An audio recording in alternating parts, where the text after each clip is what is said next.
Good morning बच्चों, कैसे हो आप लोग। आशा करते हैं कि आप लोग अच्छे से होंगे और आपकी पढ़ाई भी अच्छे ढंग से चल रही होगी।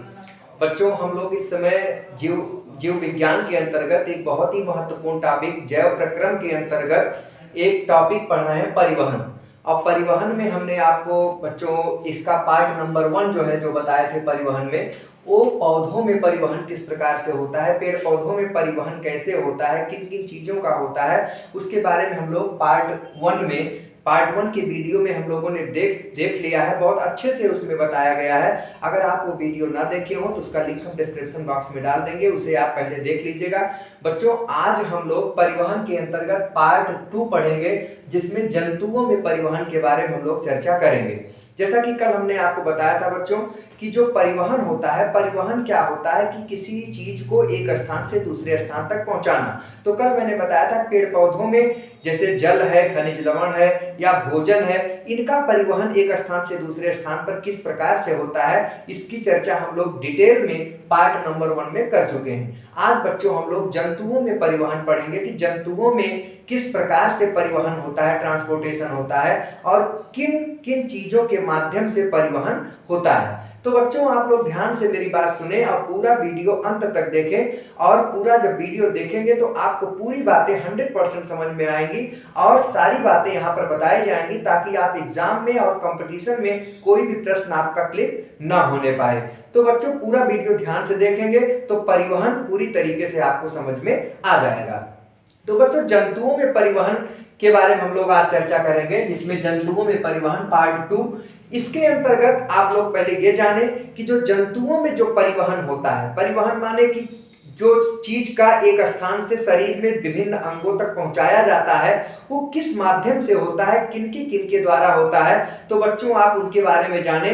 मैंने यहाँ पर एक रफली डायग्राम यहाँ पर बनाया है। जैसे कि जंतुओं में परिवहन जो होता है वो 3 प्रकार की चीजों से होता है। जैसे पहला है आपका रक्त या रुधिर, इसके माध्यम से परिवहन होता है। और दूसरी चीज है उसमें जो सहायक होती है परिवहन में, वो है हृदय, आपका हार्ट। और तीसरी चीज होती है रुधिर वाहिनियां।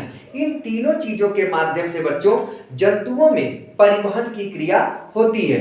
क्या क्या 3 चीजें हैं? सबसे पहली चीजें आपके रक्त है या रुधिर है, दूसरे नंबर पे आपका हृदय है और तीसरे नंबर पे आपकी रुधिर वाहिनियां हैं। इन तीनों चीजों की मदद से जंतुओं में परिवहन का काम होता है, अर्थात परिवहन के क्रिया द्वारा एक कोई भी मटेरियल एक स्थान से दूसरे स्थान तक पहुंचता है। तो बच्चों, आइए एक एक करके हम इसकी चर्चा करते हैं कि किस प्रकार से इनका क्या रोल है, कैसे ये परिवहन करते हैं, किस प्रकार से इनका परिवहन जंतुओं में होता है। तो सबसे पहले देखा जाए तो अगर पहला टॉपिक लें, रक्त या रुधिर, तो रक्त या रुधिर के बारे में बताया जाता है कि रक्त क्या होते हैं। आप लोग जानते हो कि रक्त लाल एक प्रकार के तरल संयोजी ऊतक होते हैं। ये प्रकार के तरल होते हैं, द्रव संरचना में होती है, तरल संयोजी ऊतक होते हैं। और ये जो होते हैं क्षारीय प्रकृति के होते हैं। जो आपका रक्त होता है ये क्षारीय प्रकृति का होता है। कई बार कंपटीशन में पूछा गया है कि रक्त की प्रकृति कैसी होती है, अम्लीय होती है, क्षारीय होती है, उदासीन होता है। तो बच्चों, रक्त जो होता है आपका ये क्षारीय प्रकृति का होता है। और इसका पीएच मान जो है, रक्त का पीएच जो होता है ये 7.4 के लगभग होता है। तो ये 2 बातें आप लोग याद रखेंगे। पहली बात तो आप याद रखेंगे कि जो ब्लड का पीएच होता है, रक्त का पीएच जो होता है वो 7.4 होता है। और दूसरी बात आप याद रखेंगे कि रक्त जो होता है उसकी प्रकृति कैसी होती है, क्षारीय होती है। ये 2 बातें रक्त के बारे में जानेंगे। और रक्त क्या है? एक तरल संयोजी ऊतक है। ये आप 2-3 बातें रक्त के बारे में जानेंगे। तरल संयोजी ऊतक ये, तो यहां से 2-3 प्रश्न बन जाते हैं कि रक्त क्या है? एक तरल संयोजी ऊतक है। इसका पीएच कितना होता है? 7.4 होता है। और इसकी प्रकृति क्या होती है? क्षारीय होती है। तो रक्त या रुधिर जो होता है बच्चों, इसके बारे में थोड़ी डिटेल चर्चा हम लोग कुछ कर लें कि रक्त में क्या क्या चीजें होती हैं, किन किन चीजों से रक्त बना होता है। तो मेनली देखा जाता है कि रक्त जो होता है उसमें 2 प्रकार की चीजें होती हैं। एक तो कुछ ऐसी चीजें होती हैं जो तरल अवस्था में होती है, अर्थात वो द्रव अवस्था में होती है, जिन्हें हम प्लाज्मा कहते हैं। यहाँ पर हमने नोट किया है कि रक्त के 2 पार्ट होते हैं। एक पार्ट तो ऐसा होता है जो तरल होता है, अर्थात वो द्रव अवस्था में होता है। और दूसरा पार्ट ऐसा होता है जो कुछ ठोस अवस्था में पाए जाते हैं रक्त में। तो जो तरल पदार्थ होते हैं उनको क्या कहते हैं? प्लाज्मा कहते हैं। और उनकी जो प्रतिशत मात्रा होती है, जो आयतन के अनुसार जो प्रतिशत होता है, वो प्लाज्मा का होता है 55% अर्थात 55%। इसके बाद बच्चों क्या होता है, जो ठोस पदार्थ होते हैं रक्त में, ठोस पदार्थ के अंतर्गत 3 प्रकार की चीजें पाई जाती हैं। ठोस पदार्थ में जैसे पहला आपका है रक्त में आरबीसी, और दूसरा है आपका डब्ल्यूबीसी, और तीसरा है आपका प्लेटलेट्स। इनके बारे में हम लोग चर्चा करेंगे, डिटेल चर्चा करेंगे। सबसे पहले एक एक करके हम लोग चर्चा करते हैं कि जो रक्त का जो तरल पदार्थ होता है अर्थात प्लाज्मा, तो प्लाज्मा जो होता है ये क्या होता है, ये इसमें जो है लगभग 90% जल होता है। यहाँ पर हम प्लाज्मा की चर्चा कर लेते हैं। यहाँ पर थोड़ी सी जगह है। रक्त का जो तरल हिस्सा होता है उसको बोलते हैं प्लाज्मा। ये प्लाज्मा, तो प्लाज्मा क्या होता है, ये ब्लड का अर्थात रक्त का लगभग 55% हिस्सा क्या होता है, प्लाज्मा का होता है। ये आप लोग याद रखेंगे। इसके बाद आपको बता दें कि प्लाज्मा में लगभग 90% क्या होता है, जल होता है। ये आप याद रखेंगे। अब यहाँ पर एक बात ये आ रही कि अभी हम 55% बता रहे हैं, यहाँ पर 90%, तो 55% जो बताया जा रहा है ये पूरे ब्लड का है, ये पूरे रक्त का है, पूरे रुधिर का है। तो पूरे रुधिर का जो रुधिर है आपका, जो रक्त है, उसका 55% हिस्सा क्या होता है, प्लाज्मा होता है। तो अब प्लाज्मा में जो 90% हिस्सा होता है वो जल का होता है, और लगभग 7 से 8% जो होता है ये प्रोटीन होता है। एक इसमें प्रोटीन पाया जाता है। बाकी जो आप देख रहे हैं 1 से 2% जो आपका बच रहा है, इसमें आपके वसा होते हैं या कार्बनिक लवण होते हैं। कार्बनिक लवण आदि होते हैं। इस प्रकार से प्लाज्मा ये जो है हल्के पीले रंग का होता है। इसका जो कलर है वो हल्का पीला होता है, हल्का पीला। तो प्लाज्मा क्या है, प्लाज्मा जो है रक्त का एक तरल वाला हिस्सा है, और ये जो है क्या होता है, हल्के पीले रंग का होता है। ये पूरे रक्त का 55% हिस्सा कवर करता है। और दूसरी बात पर आप यहाँ पर ये जाने कि प्लाज्मा में जो है 90% तो क्या होता है, जल होता है, और 7 से 8% क्या होता है, उसमें प्रोटीन होता है, और 1 से 2% जो बचा उसमें वसा और कार्बनिक लवण होते हैं। तो इस प्रकार से जो रक्त का जो तरल वाला हिस्सा प्लाज्मा है उसके बारे में हम लोगों ने चर्चा किया।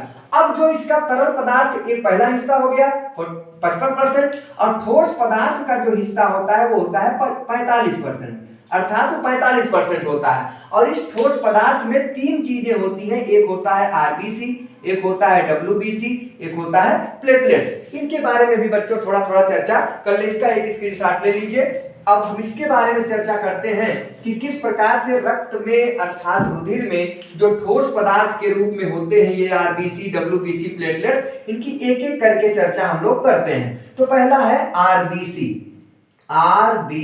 इनके बारे में हम लोग चर्चा करते हैं। तो आरबीसी को हम फुल फॉर्म में लिखते हैं। आर का मतलब होता है रेड, और बी का मतलब होता है ब्लड, रेड ब्लड, और सी का मतलब सेल्स, अर्थात रेड ब्लड सेल्स। इसको हिंदी में कहेंगे लाल रुधिर कणिका, लाल रुधिर कणिकाएं। यहाँ पर सेल्स है तो कणिकाएं, बहुत सारे सेल्स होते हैं इसलिए कणिकाएं लिखेंगे। अर्थात आरबीसी को जब शॉर्ट फॉर्म में लिखते हैं, पूरा लिखते हैं तो रेड ब्लड सेल्स लिखते हैं, और हिंदी में लाल रुधिर कणिका होती है।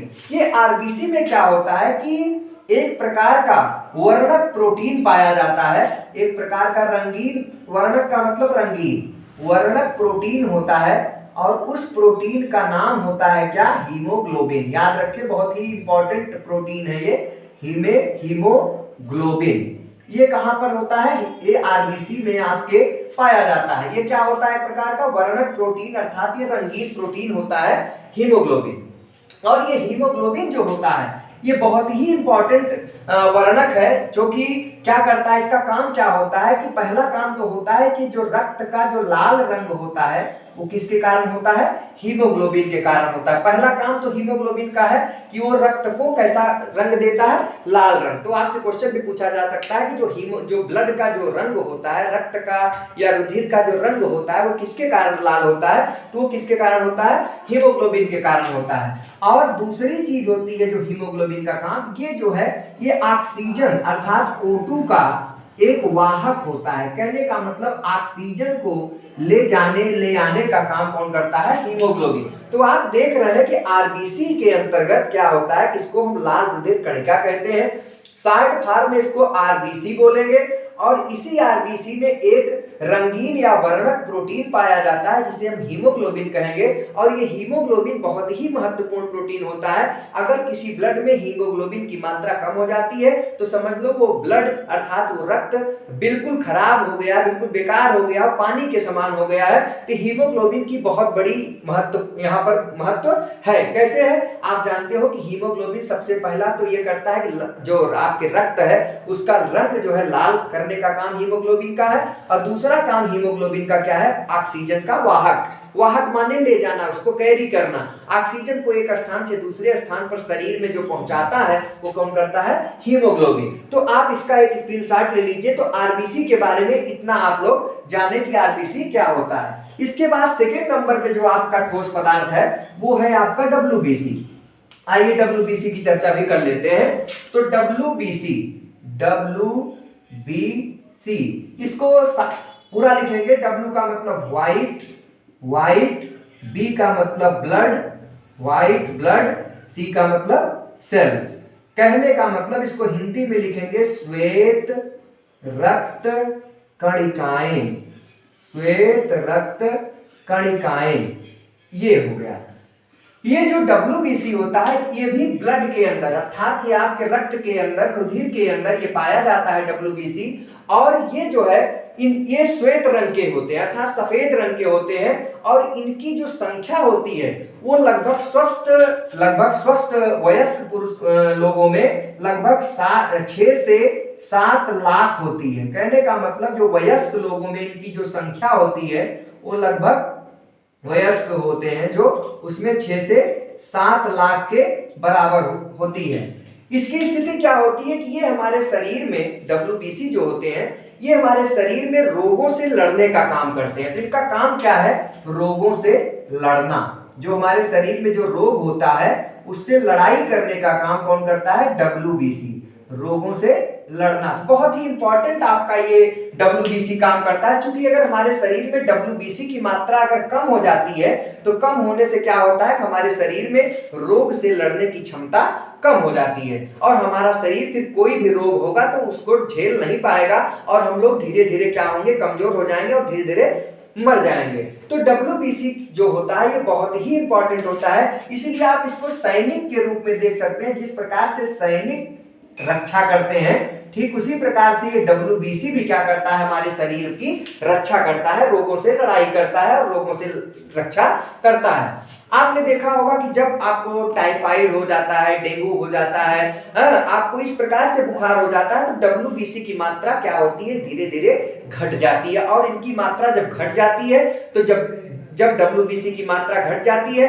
तो उस स्थिति में क्या होता है कि आपको रोगों से लड़ने की क्षमता धीरे धीरे कम हो जाती है। तो ये डब्ल्यूबीसी जो होते हैं ये रक्त में ही पाए जाते हैं ठोस पदार्थ के रूप में। जैसे आपका आरबीसी पाया जाता है उस प्रकार से डब्ल्यूबीसी भी पाए जाते हैं। इसके बाद बच्चों इसका एक स्क्रीनशॉट ले लें। इसके बाद नंबर आता है प्लेटलेट्स का। आइए प्लेटलेट्स के बारे में थोड़ी चर्चा कर लेते हैं कि प्लेटलेट्स क्या होते हैं। रक्त प्लेटलेट्स, रक्त उसे लिखा जाता है पट्टिकाएं, रक्त पट्टिकाएं। इसको हिंदी में रक्त पट्टिकाएं कहा जाता है और अंग्रेजी में ब्लड प्लेटलेट्स कहा जाता है। ब्लड प्लेटलेट्स, ब्लड प्लेटलेट्स, ये याद रखें। अंग्रेजी वाला ज्यादा याद रखेंगे क्योंकि यही ज्यादातर कॉमनली यूज किया जाता है, प्लेटलेट्स। आप इसके बारे में भी जाने। रक्त प्लेट पट्टिकाएं अर्थात जो ये प्लेटलेट्स होती हैं ये भी रक्त में पाई जाती है ठोस पदार्थ के रूप में। और ये जो होती हैं ये भी बहुत ही महत्वपूर्ण होती हैं। इनका काम क्या होता है कि अगर प्लेटलेट्स भी हमारे शरीर में इनकी संख्या जो होती है बहुत ही महत्वपूर्ण होती है। जैसे कोई भी बीमारी होती है तो अगर हमारे शरीर में प्लेटलेट्स की मात्रा अगर कम रहेगी, घट गई रहेगी, तो हमें क्या होगा कि हम उस बीमारी को आसानी से फेस नहीं कर पाते हैं। तो आप कह सकते हैं कि डब्ल्यूबीसी की भांति या आपके प्लेटलेट्स भी ऐसे होते हैं जो शरीर में कहीं न कहीं आपकी प्रतिरोधक क्षमता को बढ़ाते हैं। और दूसरा काम क्या होता है, पहला तो ये होता है कि प्रतिरोधक क्षमता बढ़ाते हैं, प्रतिरोधक क्षमता बढ़ाते हैं, बढ़ाना। और दूसरा काम आप बच्चों जानो कि जैसे हमें चोट लग जाती है, मान लीजिए हम घायल हो गए, हमें चोट लग गई और कहीं वो कोशिका वहां की सेल्स टूट गई, तो क्या होता है, रक्त बाहर निकलता है। तो अगर ये क्या होता है, जो प्लेटलेट्स होती हैं, जब आपने देखा होगा जैसे मान लीजिए ब्लड निकलता है, रक्त निकलता है, तो कुछ देर के बाद आपने देखा होगा कि अपने आप वहां पर एक लेयर बन जाता है, जम जाता है ब्लड, और ब्लड जम जाता है, फिर धीरे धीरे रक्त का निकलना बंद हो जाता है। तो रक्त को थक्का बनाने का काम, अर्थात अगर वो रक्त थक्का ना बने तो आपका रक्त लगातार बहता रहे और आपके शरीर से पूरा रक्त निकल जाएगा। तो रक्त पट्टिकाएं क्या करती हैं, प्लेटलेट्स का दूसरा काम क्या है, रक्त को थक्का बनाना। कहने का मतलब रक्त को थक्का अर्थात जमा देती है, थक्का बनाना। और ये थक्का बनने से क्या होता है कि रक्त जो होता है उसके ऊपर एक कवर बन जाता है, एक लेयर बन जाती है, और ब्लड का निकलना अर्थात रक्त का निकलना बंद हो जाता है। तो रक्त पट्टिकाओं का भी बहुत अहम भूमिका है हमारे ब्लड में। तो आपने देखा कि जो आपका ये पहला हिस्सा है जो जंतुओं में परिवहन का काम करता है, उसमें पहला था रक्त। रक्त के अंतर्गत मैंने आपको बताया कि दो हिस्से होते हैं, एक तो तरल पदार्थ होता है जो प्लाज्मा के रूप में होता है, 55% होता है। अब प्लाज्मा के बारे में भी मैंने बताया कि प्लाज्मा जो होता है ये प्रकार का क्या है कि इसमें 90% तो पानी होता है और 7 से 8% इसमें प्रोटीन पाया जाता है और 1 से 2% वसा और कार्बनिक लवण पाए जाते हैं। ये हल्के पीले रंग का होता है। इसके बाद जो रक्त का दूसरा पार्ट है वो ठोस पदार्थ के रूप में पाया जाता है जो 45% कवर करता है। इसमें 3 चीजें हैं, एक आरबीसी, एक डब्ल्यूबीसी, एक प्लेटलेट, जिसकी चर्चा हमने आपको किया कि किस प्रकार से आरबीसी क्या करते हैं, डब्ल्यूबीसी क्या करते हैं और प्लेटलेट्स क्या करते हैं। तो आरबीसी में मैंने बताया कि इसको जो है फुल फॉर्म में क्या लिखते हैं, लाल रुधिर कणिका, रेड ब्लड सेल्स। और इसमें हमने आपको बताया कि एक कलरफुल अर्थात एक कलरफुल प्रोटीन पाया जाता है, वर्णक प्रोटीन पाया जाता है जिसे हीमोग्लोबिन कहते हैं। और ये हीमोग्लोबिन जो इसमें पाया जाता है उसी के कारण आपके ब्लड का रंग क्या होता है, लाल होता है। और दूसरी बात जो हीमोग्लोबिन का है, जो उसका काम है वो ऑक्सीजन को एक स्थान से दूसरे स्थान पर कैरी करता है। इसके बाद मैंने आपको बताया कि डब्ल्यूबीसी जो होते हैं व्हाइट ब्लड सेल्स अर्थात श्वेत रक्त कणिका है, ये शरीर में सैनिक का काम करते हैं, रोगों से लड़ने का काम करते हैं। अगर इनकी मात्रा शरीर में घट जाती है तो हमारे अंदर धीरे धीरे क्या होती है, रोगों से लड़ने की क्षमता कम हो जाती है, सैनिक का काम करते हैं। इसके बाद मैंने आपको प्लेटलेट्स बताया, प्लेटलेट्स जो होते हैं ये भी हमारे शरीर में कहीं कहीं प्रतिरोधक क्षमता के रूप में रहते हैं। अब तो पहला काम इनका क्या है, प्रतिरोधक क्षमता बढ़ाना, और दूसरा क्या होता है, रक्त को थक्का बनाना। कहने का मतलब अगर कहीं कट पिट जाता है तो उसको थक्का बनाने में कौन सा मदद करता है, ये आपके प्लेटलेट्स होते हैं। तो प्लेटलेट्स का भी काम बहुत इंपॉर्टेंट है। जैसे आपको कोई भयंकर बुखार हो जाता है, डेंगू हुआ, मलेरिया हुआ, टाइफाइड हुआ, तो आपके शरीर की प्लेटलेट्स क्या होती हैं, सीधा बहुत ही गिरने लगती हैं। और बच्चों ऐसा देखा जाता है कि इनकी जो संख्या है अगर वो मान लीजिए लगभग की 6 से 7 लाख तक होती है एक मनुष्य में, वयस्क मनुष्य में, ये क्या होता है जब अगर डेंगू मलेरिया या टाइफाइड होता है तो लगभग 50,000 40,000 के लगभग ये रोज गिरती हैं। और धीरे धीरे अगर किसी मनुष्य में अगर 40 से 50,000 अगर इनकी संख्या बचती है तो वो मनुष्य क्या होता है, सांस लेने में उसको दिक्कत होती है और वो मनुष्य मर जाएगा। तो आप देख सकते हैं कि प्लेटलेट्स का भी काम हमारे शरीर में बहुत अधिक है। तो इतनी बातें आपने देखा, इसको हम मिटाते हैं, इसका आप एक स्क्रीनशॉट ले लीजिए बच्चों। चलिए इसके बाद देखिए जो है वो क्या है आपका जो दूसरा, एक तो रक्त और रुधिर के बारे में हम लोगों ने पढ़ लिया जो मेन बातें थी। इसके बाद जो हमारे शरीर में जो दूसरा अंग है जो हमारे परिवहन में मदद करता है, जंतुओं में परिवहन में मदद करता है, वो है हृदय। हृदय के बारे में हम लोग यहाँ पर पढ़ेंगे जो कि बहुत ही महत्वपूर्ण है। और जो हृदय हम पढ़ेंगे वो मानव हृदय से संबंधित बातें करेंगे हम लोग। तो यहाँ पर हमने एक चित्र बना के पहले से ही रखा है, कोशिश किया है कि ये चित्र कुछ आपको समझाने में आप मदद मिल जाए। तो यहाँ पर होता क्या है बच्चों, सबसे पहले तो आप हृदय के बारे में जाने कि हृदय होता क्या है। जैसे कि ये आपके शरीर में, हमारे आपके शरीर में एक ऐसा अंग होता है जो बिल्कुल पंप करने का काम करता है। कहने का मतलब शरीर में जो हमारे ब्लड पूरे शरीर में जो फैल रही है, पूरा शरीर में जो ब्लड घूम रहा है, उसमें जो हृदय है उसका बहुत बड़ा रोल है। अगर ये हृदय काम करना बंद कर दे तो हमारे शरीर में जो चारों तरफ ब्लड जो दौड़ रहा है, खून जो दौड़ रहा है, रक्त जो दौड़ रहा है, वो बिल्कुल बंद हो जाएगा। तो हृदय जो होता है एक प्रकार का पंपिंग मशीन होता है। कहने का मतलब कैसा मशीन होता है? Pumping machine. ये आप कह सकते हो कि पंपिंग होता है, पंपिंग मशीन। ये पंपिंग मशीन क्यों कहते हैं? क्योंकि ये पंप करने का काम करता है। कहने का मतलब ये जब फैलता और सिकुड़ता है तो ये पंप करता है, ऐसे ऐसे चलता है बिल्कुल, और इसी के फैलने और सिकुड़ने की वजह से हमारे शरीर में ब्लड का पूरा संचार होता है। तो ये हृदय के लिए आप जाने कि हृदय एक प्रकार का ऐसा अंग है जो शरीर के अंदर एक महत्वपूर्ण भूमिका निभाता है, किसमें? रक्त को एक स्थान से दूसरे स्थान में भेजने में। अब यहाँ पर मैंने एक चित्र बनाया है, आप देखें कि ये हृदय है आपका, देख रहे हैं। इसमें पूरी बातें आपको हम बताने का प्रयास करेंगे कि किस प्रकार से जो होते हैं ये हृदय, किस प्रकार से रक्त को एक स्थान से दूसरे स्थान तक भेजते हैं। तो बच्चों आप ध्यान से देखो इस बात को, ये आपका हृदय है। ये चित्र में आपको हृदय दिखाया गया है। हृदय में आपको बता दें कि 2-3 चीजें ऐसी होती हैं जो कहीं न कहीं रक्त को एक स्थान से दूसरे स्थान तक भेजने में मदद करती हैं। वो 2-3 चीजें कौन कौन सी हैं, उनका पहले आप लोग नाम जान लें कि वो क्या क्या होती हैं हृदय में, और आपके शरीर में जो रक्त को एक स्थान से दूसरे स्थान तक पहुंचाती हैं। तो पहला है बच्चों धमनियां, धमनियां अर्थात धमनी।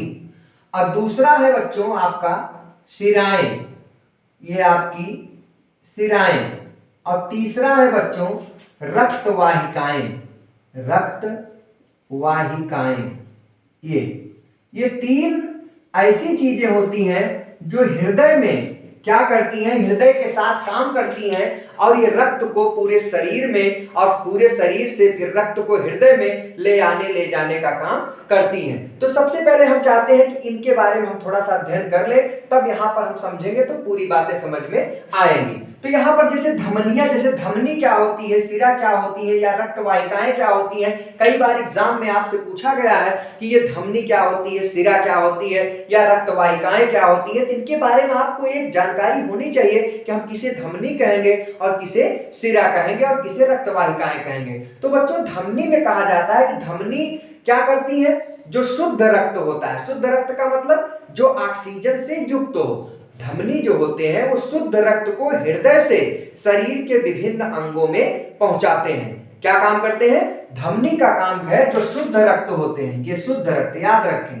शुद्ध रक्त को कहां पहुंचाते हैं? हृदय से, हृदय से विभिन्न अंगों में, शरीर के विभिन्न अंगों में पहुंचाती हैं। याद रखें, अगर आपसे कोई पूछे कि धमनी क्या होती है, तो धमनियां जो होती हैं ये शुद्ध रक्त को ही ले जाती हैं। कई बार अंतर पूछ लिया जाता है धमनी और सिरा में क्या अंतर है, तो धमनियों का काम है कि ये शुद्ध रक्त को ही ले जाती हैं। और शुद्ध रक्त को कहां से ले जाएंगी? हृदय से ले जाएंगी। और कहां ले जाएंगी? शरीर के विभिन्न अंगों में। लेकिन बच्चों यहाँ पर एक अपवाद भी है, आप याद रखेंगे। एक धमनी ऐसी है जो शुद्ध रक्त को नहीं न ले जाकर वो अशुद्ध रक्त को ले जाती है, उसको फुफ्फुस धमनी बोलते हैं। आप याद रखेंगे फुफ्फुस धमनी। ये कई बार कंपटीशन में पूछा गया है, इसलिए हम इसकी चर्चा कर रहे हैं कि ये धमनी तो है, और धमनी के बारे में बताया जाता है कि शुद्ध रक्त को केवल ले जाती हैं। लेकिन ये ऐसी धमनी है जो शुद्ध रक्त को न ले जाकर ये अशुद्ध रक्त को ले जाती है, इसलिए ये क्या हो जाता है? अपवाद हो जाता है। कहने का मतलब ये अपवाद है, इसलिए ये आपके प्रश्न में, आपके एग्जाम में प्रश्न के रूप में आ जाता है। तो आपसे पूछा गया धमनी क्या होती है, तो धमनी वे होती है जो शुद्ध रक्त को हृदय से विभिन्न अंगों में पहुंचाती है। लेकिन फुफ्फुस धमनी जो होती है ये अशुद्ध रक्त को ले जाती है, इसलिए ये क्या है? अपवाद है। इसके बाद है आपका सिरा। दूसरे नंबर पे क्या आता है? सिराएं। सिराएं क्या करती हैं बच्चों? सिराओं का काम होता है कि जो विभिन्न अंगों से जो रक्त आ रहा है, जो अशुद्ध रक्त है, जो हमारे शरीर के विभिन्न अंगों से अशुद्ध रक्त अर्थात जिसमें कार्बन डाइऑक्साइड मिला हो, उसको कहां ले जाती है? हृदय तक। तो अशुद्ध रक्त को याद रखेंगे, अशुद्ध रक्त को विभिन्न अंगों से विभिन्न अंगों से कहाँ ले जाना, हृदय तक ले जाना। ये काम किसका है, शिराओं का काम है, याद रखेंगे ये है शिराओं का काम। अंतर आप बिल्कुल स्पष्ट करते चलेंगे कि जो शिराएं होती हैं ये अशुद्ध रक्त को क्या करती हैं, विभिन्न अंगों से, शरीर के अंदर जो विभिन्न अंग हैं वहां सब में चूंकि रक्त संचार हो रहा है तो वहां से जो अशुद्ध रक्त है अर्थात जिसमें कार्बन डाइऑक्साइड मिला है उस रक्त को कहां ले जाती है, हृदय तक। लेकिन इसमें भी एक अपवाद है, वो है फुफ्फुस शिरा। याद रखें नाम वही है, फुफ्फुस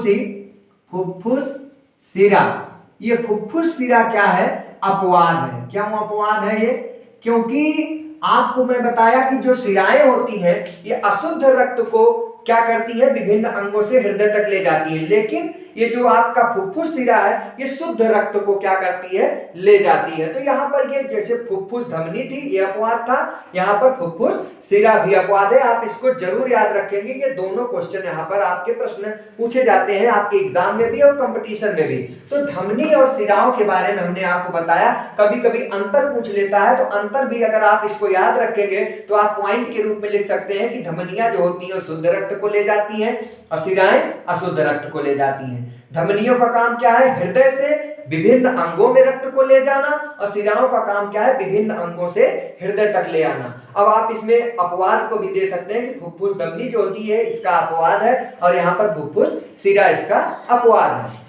अब इसके बाद आता है रक्त वाहिकाएं। रक्त वाहिकाओं के बारे में बच्चों बहुत थोड़ी सी बातें आप लोग जाने कि रक्त वाहिकाएं जो होती हैं ये पतली पतली महीन छोटी छोटी नलियां होती हैं जो शरीर की पूरे हिस्से में हर जगह ये फैली होती है, पतली पतली एकदम नस के रूप में बिल्कुल फैली होती हैं और इनका भी काम वही होता है कि रक्त को एक स्थान से दूसरे स्थान तक पहुंचाना। तो यहाँ पर इतना जाने कि ये जो रक्त वाहिकाएं होती हैं ये बहुत ही महीन होती हैं, महीन होती है। महीन का मतलब आप लोग समझ रहे होंगे, बहुत ही पतली, जो शरीर में रक्त को ले आने का काम करती हैं। तो आप देख रहे हैं बच्चों कि ये धमनी, शिरा और रक्त वाहिकाएं, इनके माध्यम से क्या होता है, रक्त का एक स्थान से दूसरे स्थान पर जाना होता है। तो अब रक्त ऐसे ही नहीं चला जाता है, रक्त को कोई न कोई प्रेस करने वाला होता है, कहने का मतलब कोई उसको भेजने वाला होता है, तभी ये धमनी, शिरा या रक्त वाहिकाओं के माध्यम से रक्त पूरे शरीर में फैलता है। तो वही जो भेजने का काम करता है वही हमारा ये क्या है, हृदय है। इसके बारे में हम लोग चर्चा कर ले कि किस प्रकार से रक्त जो होता है, हृदय का काम क्या है, कि किस प्रकार से वो हृदय से रक्त विभिन्न अंगों में जाता है, फिर विभिन्न अंगों से रक्त हृदय में आता है। इसको आप एक स्क्रीनशॉट ले ले, उसके बाद फिर हम यहां समझते हैं हृदय के बारे में। आइए चलिए, बहुत ही महत्वपूर्ण टॉपिक चल रहा है आपका, ये बहुत ही इंपॉर्टेंट है। एग्जाम में आपका यहाँ से 2 से 3 नंबर बोर्ड में भी पूछा जाता है और कंपटीशन में तो यहाँ से कम 4 से 5 नंबर सारी प्रतियोगी परीक्षाओं में पूछा जाता है। इसलिए मैं सारी बातों का यहाँ पर डिटेल आपको बता रहा हूँ कि कोई प्रश्न आपको ऐसा ना हो कि कंपटीशन में भी निकल जाए और एकेडमिक में भी निकल जाए। इसलिए थोड़ा वीडियो बच्चों बड़ा होगा लेकिन सारी बातें आपको बताई जा रही है। अब आप यहाँ पर देखें, ये हृदय, हृदय का काम क्या होता है कि रक्त को पंप करना, अर्थात रक्त को पूरे शरीर में भेजना। आप देखो यहाँ पर जो ये आपका दिख रहा है ये हृदय है। हृदय में बच्चों 4 खाने होते हैं, 4 भाग होता है, जैसा कि आपको दिखाई दे रहा है। एक भाग ये है, 1 2 3 4 हिस्से होते हैं और इन 4 हिस्सों को कहा जाता है बेस्म। क्या कहा जाता है, बेस्म। तो अगर देखा जाए तो अगर हृदय में कितने बेस्म होते हैं, 4 बेस्म होते हैं। याद रखें, कई बार कंपटीशन में क्वेश्चन पूछा गया है कि मानो जो हृदय होता है मनुष्य का, उसमें कुल कितने चैम्बर होते हैं। बेस्म का मतलब चैम्बर आप कह सकते हो, बेस्म या चैम्बर मतलब कमरा आप कह सकते हो, खाना कह सकते हो, हिस्सा कह सकते हो।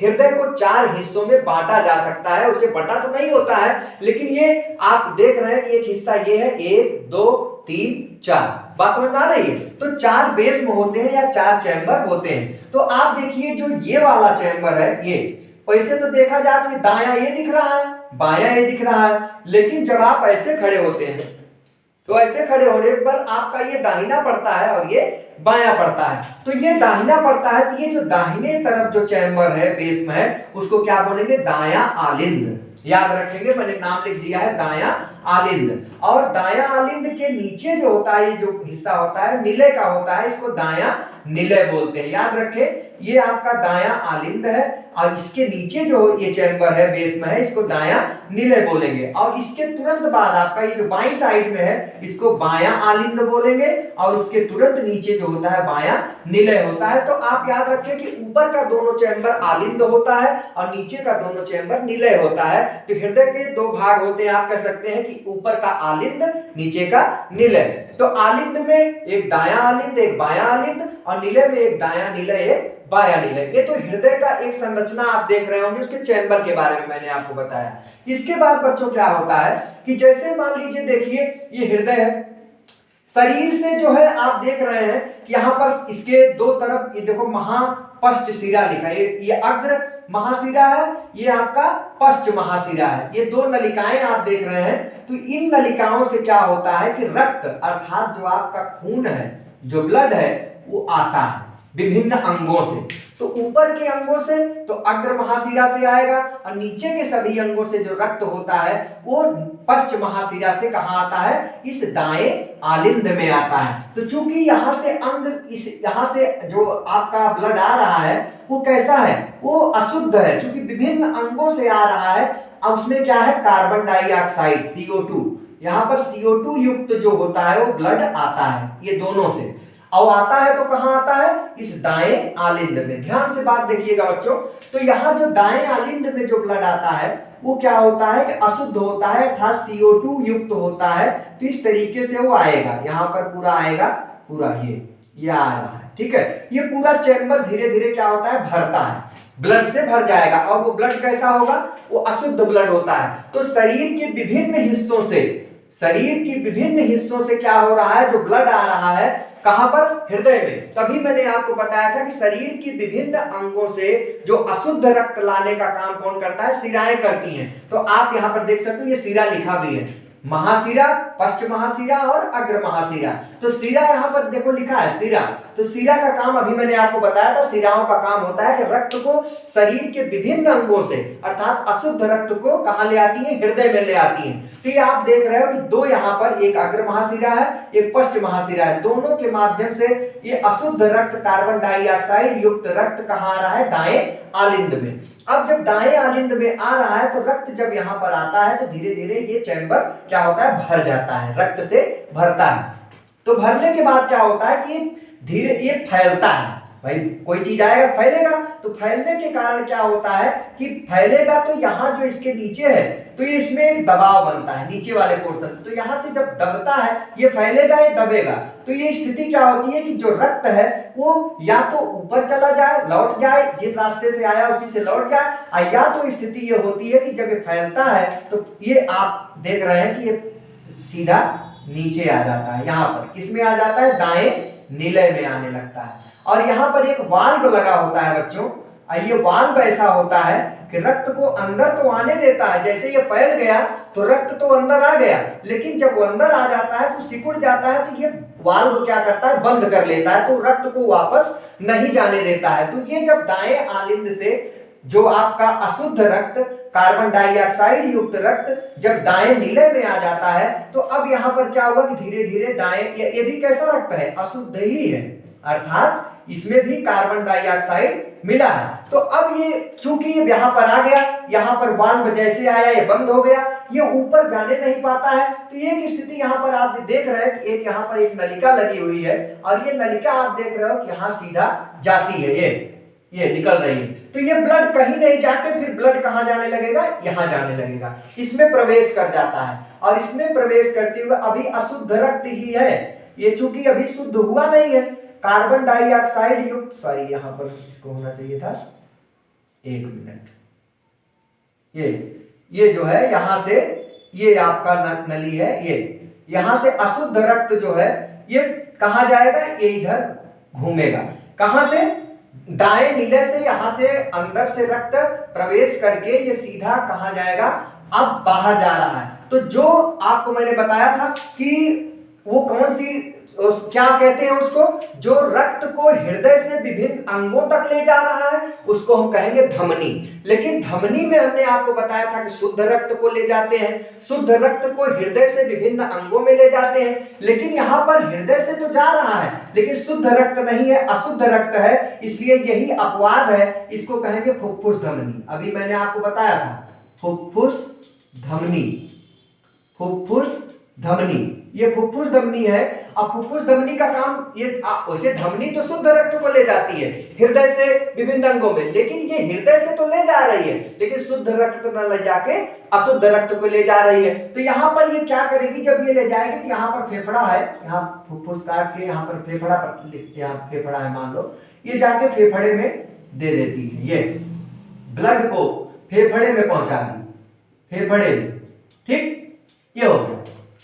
अब क्या हुआ बच्चों कि फेफड़े में आपका ये जो अशुद्ध रक्त है इस फुफ्फुस धमनी द्वारा, यहां पर लिख देते हैं फुफ्फुस धमनी, फुफ्फुस धमनी, फुफ्फुस धमनी जैसा कि अशुद्ध रक्त को ले जा रही है, यही अपवाद है, तो ये फेफड़े में ले जाके आपका अशुद्ध रक्त फेफड़े में कर दी। अब फेफड़े में क्या होता है कि हम लोग जो सांस लेते हैं वो ऑक्सीजन जब फेफड़े में आता है, आप जानते हो कि सांस लेते समय फेफड़े में ऑक्सीजन आता है, तो अभी जो ब्लड यहाँ पर आया, रक्त जो यहाँ पर आया वो अशुद्ध था, कार्बन डाइऑक्साइड युक्त था।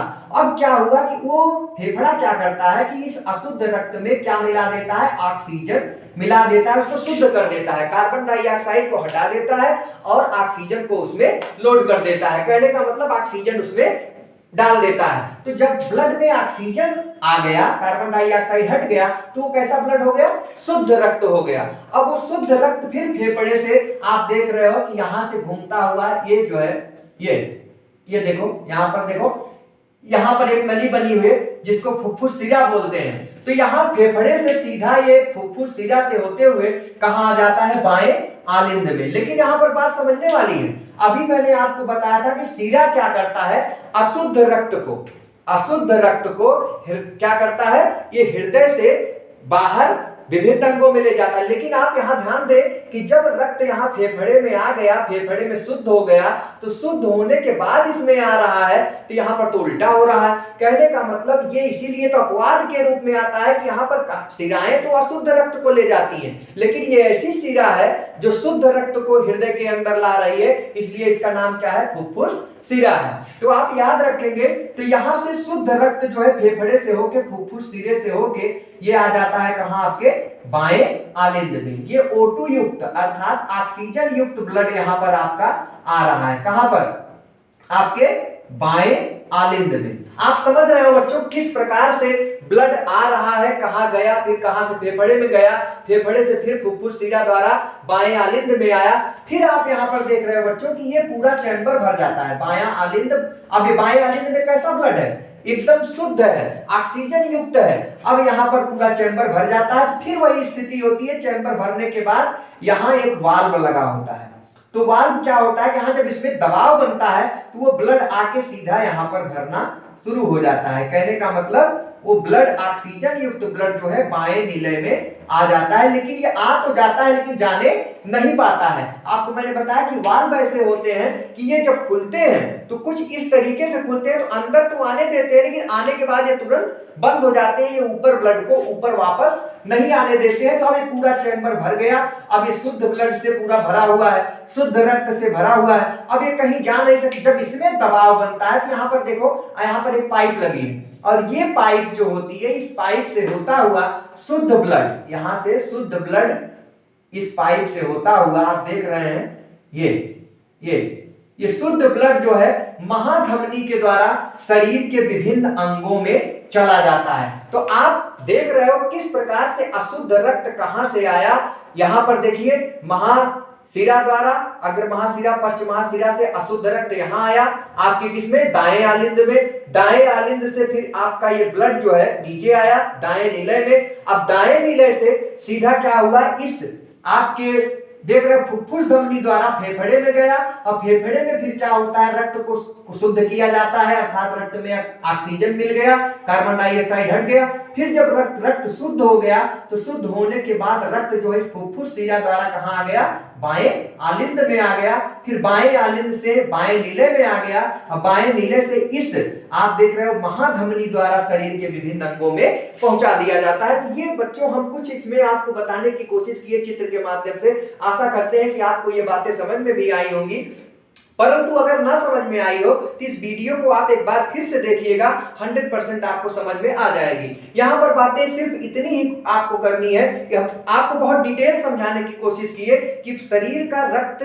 जो शरीर में जो रक्त है वो किस प्रकार से हृदय में आता है और हृदय से उसको कैसे पंपिंग होती है। यहाँ पर एक बात आपको और समझनी है कि जैसे रक्त, जो आपका हृदय है वो जब सिकुड़ता है, संकुचन होता है, संकुचन पहली क्रिया होगी सिकुड़ना, सिकुड़ना, ये सिकुड़ना या संकुचन इसको बोलते हैं, संकुचन।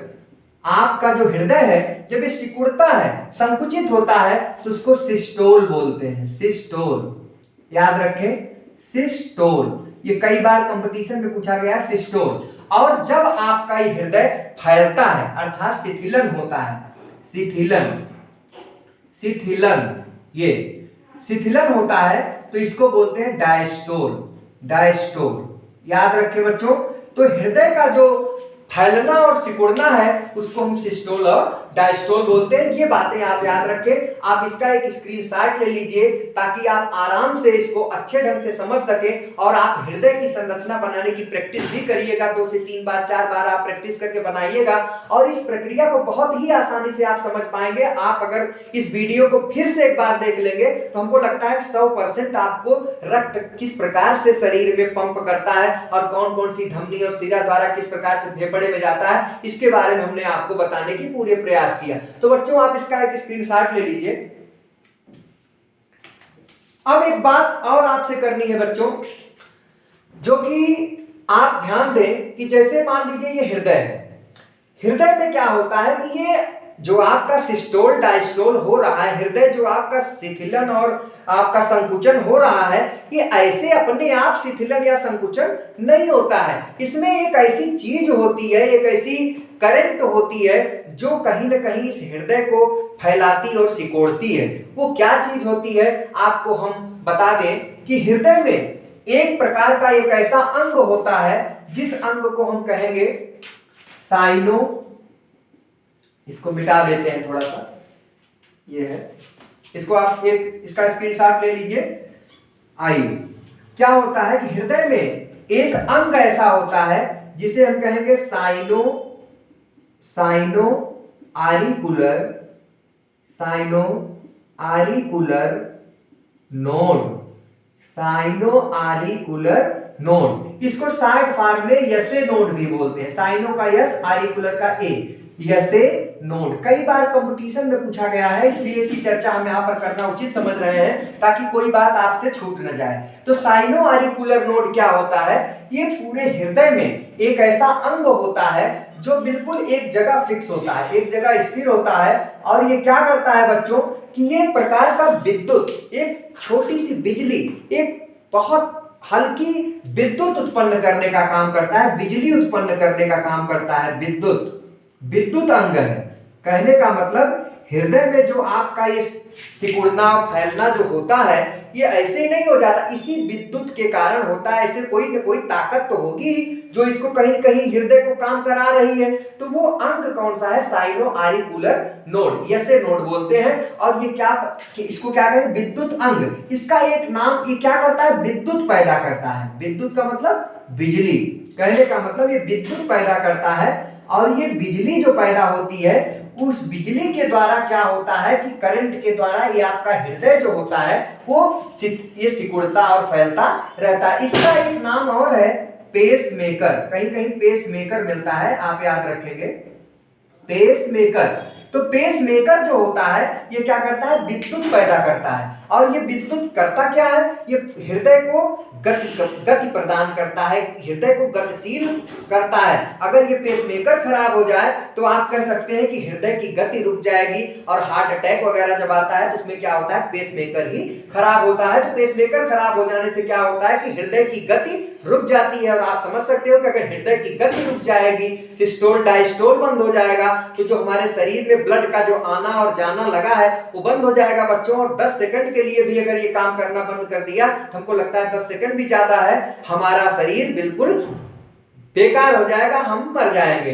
तो ये एक छोटा सा आपको बताएं कि पेसमेकर जो होता है एक प्रकार का विद्युत अंग है जो हृदय के अंदर पाया जाता है। बहुत ही इंपॉर्टेंट है बच्चों, इसको आप लोग जरूर नोट करेंगे क्योंकि कंपटीशन में कई बार ये नीट में पूछा गया है कि पेसमेकर का काम क्या है। तो पेसमेकर एक विद्युत अंग है जो विद्युत पैदा करता है और इस विद्युत का काम क्या है, ये पूरे हृदय को सिस्टोल डायस्टोल कराता है। कहने का मतलब धड़कन जो होती है हृदय की वो इसी पेसमेकर के द्वारा होती है। आप इस पेसमेकर को आप देख भी सकते हैं, इसकी गति को, हृदय की गति को, बिजली को आप देख भी सकते हैं। जैसे आपके हृदय में कोई प्रॉब्लम होती है, जब आप डॉक्टर के पास जाते हो तो आपका क्या करवाता है, उसका एक कहता है कि आप इसका ईसीजी करवा लीजिए। ईसीजी, ईसीजी इसका फुल फॉर्म है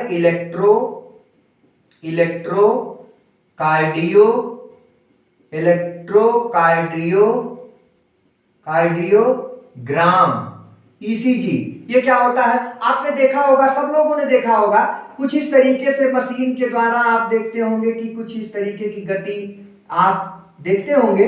ये ऐसे आपने देखा होगा कि डॉक्टर इस तरीके से एक रिपोर्ट मंगाते हैं आपके हृदय का, तो ये क्या है, करंट है, ये करंट को प्रदर्शित कर रहा है और इसी पेसमेकर के द्वारा ही ये समझ में आता है। अगर ये पेसमेकर खराब हो जाए तो ये बिल्कुल बंद हो जाएगा, वहीं पर ये गति करना बंद कर देगा तो ये काम पता लग जाता है कि हृदय की गति रुक गई है और आदमी मर गया है। तो आप ईसीजी इलेक्ट्रोकार्डियोग्राम जो होता है इसके माध्यम से आप इसके शरीर की बिजली भी देख सकते हैं। और ये जिस यंत्र से कराया जाता है उसको इलेक्ट्रोकार्डियोग्राफ कहते हैं।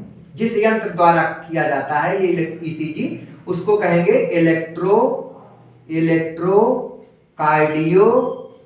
कार्डियोग्राफ, याद रखेंगे, कई बार क्वेश्चन पूछा गया है। तो इलेक्ट्रोकार्डियोग्राम क्या है, ये आपकी बिजली जो स्थिति बता रही है ऊपर नीचे जो हो रही इलेक्ट्रोकार्डियोग्राम है। और जिस यंत्र से ईसीजी किया जाता है उसको क्या कहते हैं, इलेक्ट्रोकार्डियोग्राफ कहते हैं। तो ये बच्चों कुछ बातें हमने आपको बताया कि किस प्रकार से जंतुओं में आपका देख रहे हो कि परिवहन होता है। इसमें हमने आपको रुधिर के बारे में बताया डिटेल, हृदय के बारे में बताया। अब एक बात और बच रही है बच्चों, वो है आपकी रुधिर वाहिनियां। रुधिर वाहिनियों में भी मैंने आपको चर्चा कर दिया कि रुधिर वाहिनियां जो होती हैं ये 3 प्रकार की होती हैं। एक तो धमनी होती है जिसको मैंने बताया, एक शिराएं होती हैं और एक रक्त केशिकाएं होती हैं। तो धमनियों के बारे में मैंने आपको बताया कि धमनी क्या होती है, ये शुद्ध रक्त का परिवहन हृदय से शरीर के विभिन्न अंगों में करती हैं। ये धमनी का काम जो मैंने आपको पहले ही बता दिया कि जो धमनियां होती हैं ये शुद्ध रक्त का परिवहन करती हैं शरीर के विभिन्न अंगों से, क्या को हृदय से रक्त को ले जाती हैं। अपवाद में यहाँ पर क्या मैंने लिख दिया, फुफ्फुस धमनी, ये शुद्ध रक्त को न ले जाके अशुद्ध रक्त को ले जाती, इसलिए अपवाद है।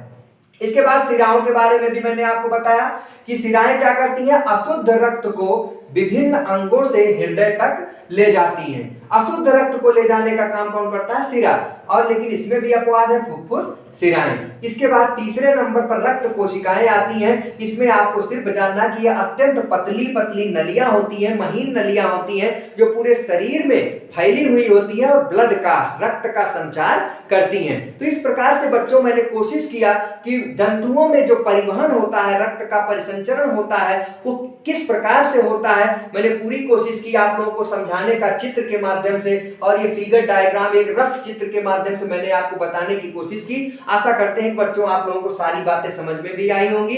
अगर बातें पूरी ना समझ में आई हो तो आप लोग इस वीडियो को रिपीट करके देखिएगा। एक बार 2 बार जब देख लेंगे तो हमको लगता है पूरा हृदय की पूरी गति आपको पता लग जाएगी कि किस प्रकार से हृदय काम करता है, किस प्रकार से रुधिर के क्या काम है, आपका तरल पदार्थ में क्या है, ठोस पदार्थ में क्या, सारी बातों को मैंने आपको आपको यहाँ पर बताया। आशा करते हैं बच्चों आप लोगों को ये वीडियो बहुत ही पसंद आई होगी। अगर वीडियो बच्चों अच्छा लगा हो तो आप लोग लाइक करिए, और लाइक करने के साथ साथ इसे ज्यादा से ज्यादा अपने दोस्तों में शेयर करिए ताकि उन लोगों तक ये बातें पहुंच सके। और अगर नए हैं तो चैनल को सब्सक्राइब करिए ताकि हम आपको पुनः नए मोटिवेशन से, नई ऊर्जा से आगे भी आपको पढ़ाते रहें और आपका पूरा कोर्स हम कंप्लीट कराते रहें। Thank you so much.